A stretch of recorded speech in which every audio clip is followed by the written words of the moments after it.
Hi loves, welcome back to my channel. So today's video is all about TTC, trying to conceive. If this is you, keep watching. So go ahead and grab your water, grab your iced coffee, your tea, whatever you need. I'm drinking water because I need to go pee pretty soon. I need to actually take an ovulation test, which is what this video is all about. So I thought this was a perfect time to go ahead and share with you guys how I was tracking for 4 months totally wrong. Totally incorrectly. I'm gonna talk all about it and tell you guys the changes that I've made to better my chances to be able to conceive. I have some notes written down just so I don't get lost, so you guys can basically follow along and skip back to any parts if you need to, if you want to rehear some things. I'll try to be as thorough but to the point. I just want to start off by saying, as women, for most women that I know that I've spoken to, we are always told when you have kids, when you conceive, when you give birth, when, right?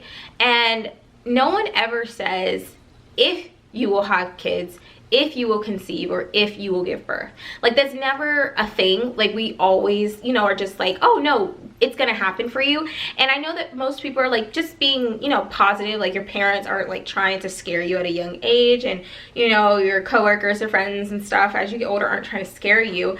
It's just not something that people normally think about. Like, we don't think about not being able to. And I just want to start by saying I totally tip my hat off to all of the women who are out there in the TTC community who've been trying for months on months or years or even decades, and they have not been able to conceive. My heart goes out to you, and I don't want this video to come off insensitive to anyone who's in this community, because that's definitely not the purpose of this video. I'm going to start from the beginning of my journey. Me and my husband moved to Texas not too long ago. We moved in January. We've been here for 6 months now, and in March we decided that, you know, things were going good. We were in a better place in the sense of our marriage. We were in a better place financially. So we were like, you know what?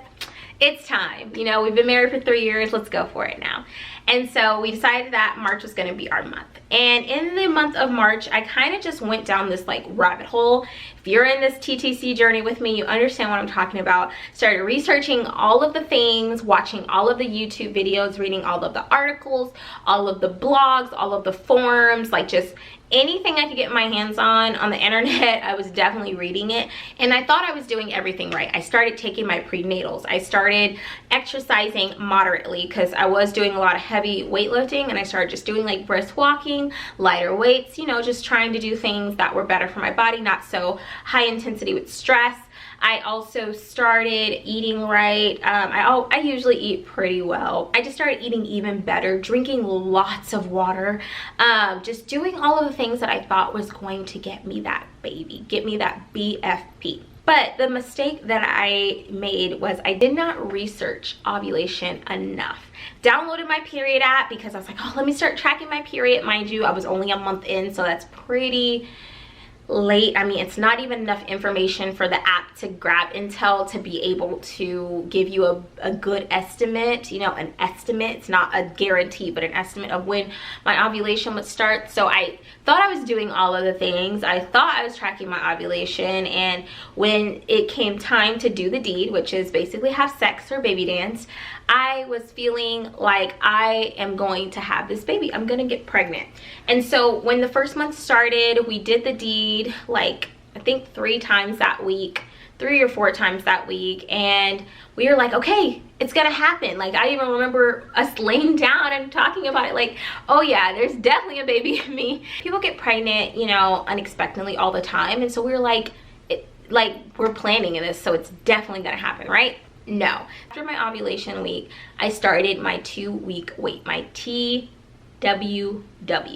and it was so hard for me. That was like the first time that I even was introduced to TTC journeys on YouTube. I had never really read anything about them. I had never really searched anything, so it was the farthest thing from my mind. But now that I was in this, I was definitely reading and watching all of the 2-week wait symptoms. And something that I started to do that maybe most women do, I'm not sure, is I started to kind of take on other women's experiences as my own. So if they said like, oh, I started having back pain, I was like, oh my god, girl, I was having back pain too. Or if they were like, you know, I've been having a runny nose, stuffy nose, you know, my boobs feel sore, I feel nauseous, I was like, oh my god, yes, yes, me too.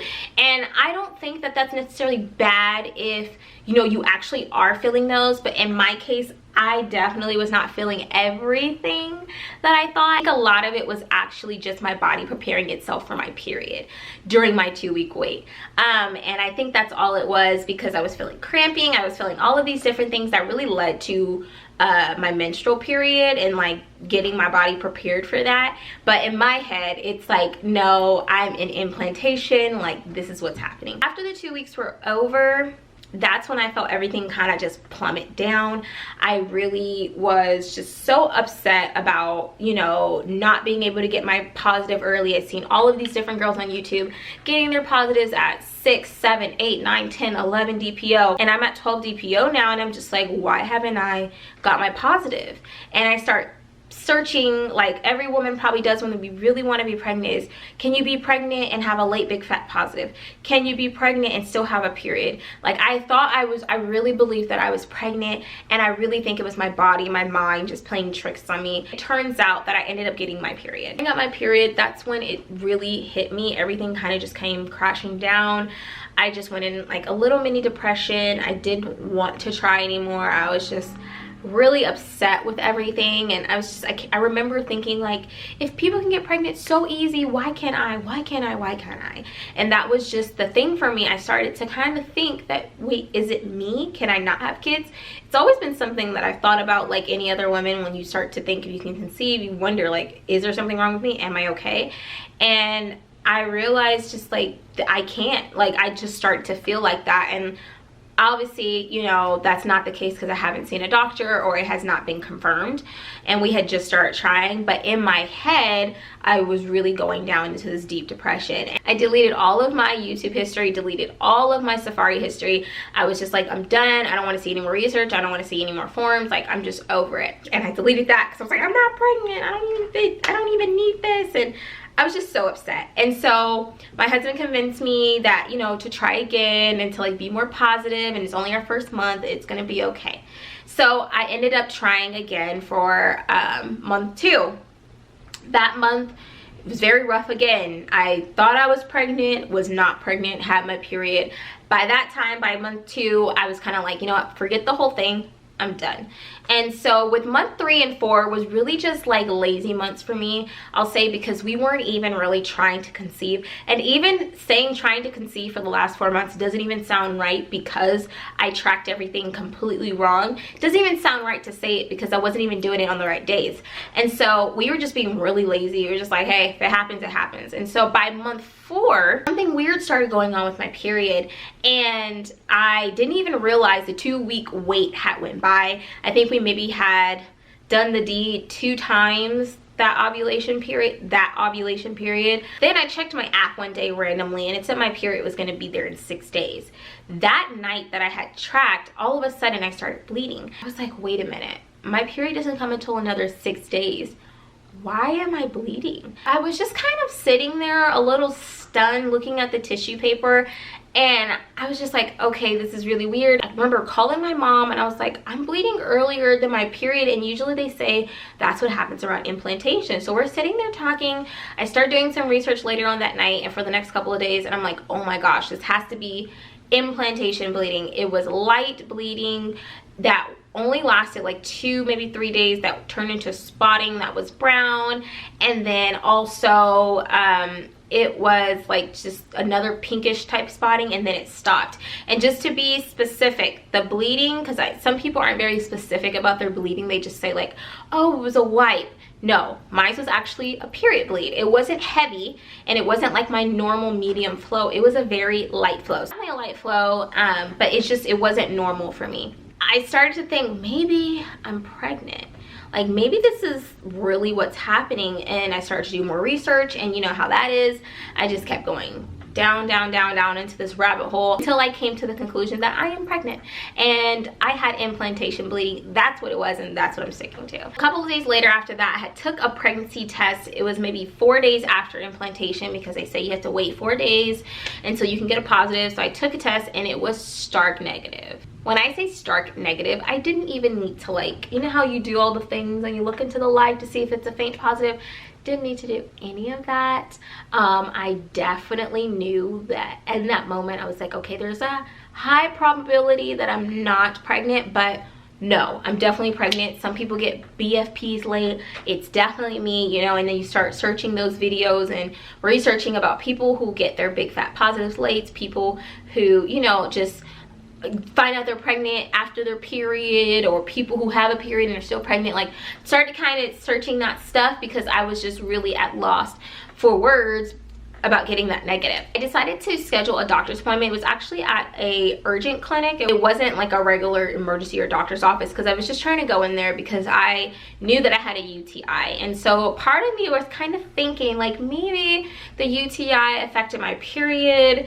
Maybe that's why. Maybe it affected the negative results, which wasn't true. And so I was just kind of fishing for answers, and I knew that I couldn't get an appointment with my OBG or with a doctor right away. So I was like, let me just go to the urgent care clinic. And so I peed in the cup there. They did a pregnancy test on me, and they also did a urine sample for my UTI. When the doctor came in, he said it was definitely positive for a UTI, but it was like a small amount, so it wasn't enough bacteria for them to be super concerned about. It was so tiny. And then they said the pregnancy test was actually really negative. At that point, I was like, okay, well, did the UTI affect it? Like, what's going on with my body? I haven't had my period. I thought it was a misflow. Like, what is going on? And basically, he was like, you know, I don't know, but I'm gonna give you this medication. I don't want you to take it unless you really, really, really need it. And I want you to basically wait until you get your big fat positive, because maybe you are taking it too early. So then I felt like that did not help the situation. I feel like what he said kind of just put me through another like little spiral of thinking like, okay, so I am pregnant. He's not saying that I'm not. He's saying I could be still. And so I was just really going through, and I remember driving home, coming home, just doing all this research, still not understanding. The next day, I decided to take another pregnancy test, and it was negative. At that time, I was 17 DPO. So I was like, you know what? If I'm not pregnant by now, I'm not pregnant. Just started crying. I remember going through the whole day, just at one point I was like yelling at God, like, why me? Like, why can't I get pregnant? And just really going through all the emotions. And this really like strange like idea came to my head. What if you're doing it all wrong? And I don't know if that was God telling me that. Like, I'm not sure like what triggered that, because I promise you I would have never known. And I was like, wait, what if I am doing it wrong? And so as soon as I had got home from my errands, I went on my phone and I researched on YouTube period tracker reviews on Flow. And that's the app that I was tracking my period since when we started trying to conceive. I came across this video of this girl. Basically, she was explaining how when she first got married to her husband, they started trying their first month they got married. And she said she did everything. She tracked her ovulation on the period tracker, and she just used the one that they told her because she had been using the app for years, and it was completely incorrect. And so she said they had been trying for a while, and she realized like, this is not my ovulation cycle. And when she said that, like a big light bulb went off in my head. I was like, oh my gosh, I have no clue. One, what is ovulation? And two, when I'm even ovulating. And so that's when I started taking the steps to make sure that I was doing everything right, because obviously I was doing everything wrong. And at that point I thought like, could I even call myself TTC? Because I wasn't even having sex, doing the deed on the days that I was supposed to. I don't even know when I was doing it. Like, I have no clue what my body was going through that time, because it sure wasn't ovulation. Really, we weren't even trying. We were having fun for 4 months. I'm going to share with you guys some of the things that I did to kind of change my chances for this month. First thing I started doing was researching information properly. So I started all the way from the beginning, from pre-conception again, and figuring out what do you need to do to prepare your body for pre-conception. Also, what is ovulation? Understanding what ovulation actually is and how that applies to my body.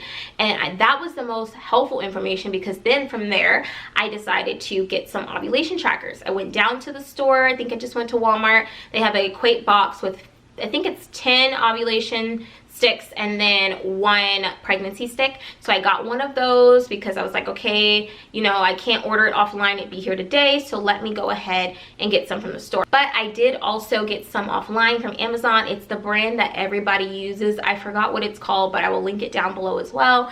But it's all over YouTube. Everyone uses it to track their ovulation. I decided to get those test strips. I think it came with 50 and then 20 pregnancy test strips, which is more than enough for me. Decided like, okay, this is what I'm gonna do. I'm gonna do everything right. Okay, some of you may have seen on YouTube, people do their pregnancy logs, they do their progression lines of ovulation or pregnancy, and I decided that I was gonna start one to keep my own track. I also downloaded the app PregMom, and they also have a feature where you can take a picture of your ovulation stick. So I did that too because I just wanted to make sure I'm keeping record and I know, so that way when I do ovulate, when I hit my peak, we're doing the deed on the right days. I also stopped using a period tracker. So I now only keep my period tracker to kind of give me an estimate of when my period comes, but no longer for ovulation, because they have proven that their estimate is wrong, which is not their fault. It's definitely my fault, but I definitely now, I only use it for my period. I do not look at it for ovulation whatsoever. The thing I did is I stopped putting stress on my body. I know the research is fun and interesting, but it does add stress to your body. It does have your mind going, and when you're sleeping, when you're sitting down, you're like, oh, what about this, what about this? So I really try to like put that down to a minimal now that I know what I'm doing, now that I have all the information. I also started doing yoga. So I have a yoga class that I do 3 days a week now, and that's really helped to kind of get some of this stress off of me and just really keep myself at like a more grounded point, so that way my body's not, you know, too stressed when it's going through all the stuff. Another thing I did was also started taking my UTI medicine. It's definitely been cleared by the doctor. It's definitely been cleared that it does not affect my ovulation, my pregnancy whatsoever. It's a really like minimal type of thing because my UTI is really not that strong, and so it's very minimal, but it allows me to kind of get that under wraps, so that way my body's not going through stress from a bacteria and then also trying to, you know, have a baby. But that is all for this video. I really hope you guys do not make the same mistake I did. I definitely know that as a beginner there is information out there, but I feel like people don't always put all their mistakes out there. When I type ovulation mistakes, I always see like the test, like reading the test wrong, how to read it, but I have not heard anyone talk about like actually going through and like not understanding ovulation and going through the apps and then wondering why you're not pregnant, because there are some people who are. I was one of them. You know, I didn't really understand. I just really hope that I help someone maybe figure out why they're not getting the results. I definitely recommend getting some test strips. Like I said, I linked them down below, and then researching, doing your own research on ovulation and how that works for your body. Your body, you only know your body, right? No one else really knows your body. So when you're peeing on those strips and you're figuring it out for yourself, that's the best help you can get, because you can see it yourself. If you enjoyed this video or you thought this video was helpful or insightful, please go ahead and give it a thumbs up and go ahead and subscribe down below. There will be more TTC journey videos coming soon. This is the first of many. I think I'm going to release this video maybe after I get my big fat positive. I'll probably release just like a series of videos just to help you ladies out, just because I kind of want to give myself not too much pressure on whether I got pregnant or not. Kind of just want to let it be for my first time actually trying to get pregnant. Actually trying. So yeah, so I'm gonna definitely update you guys on my journey with videos and just let you know how it's going. I'll also do some more videos on ovulations and the type of test that I'm using and how it's working, also my logs. Thank you guys for watching again, and I'll see you guys in my next video. Bye.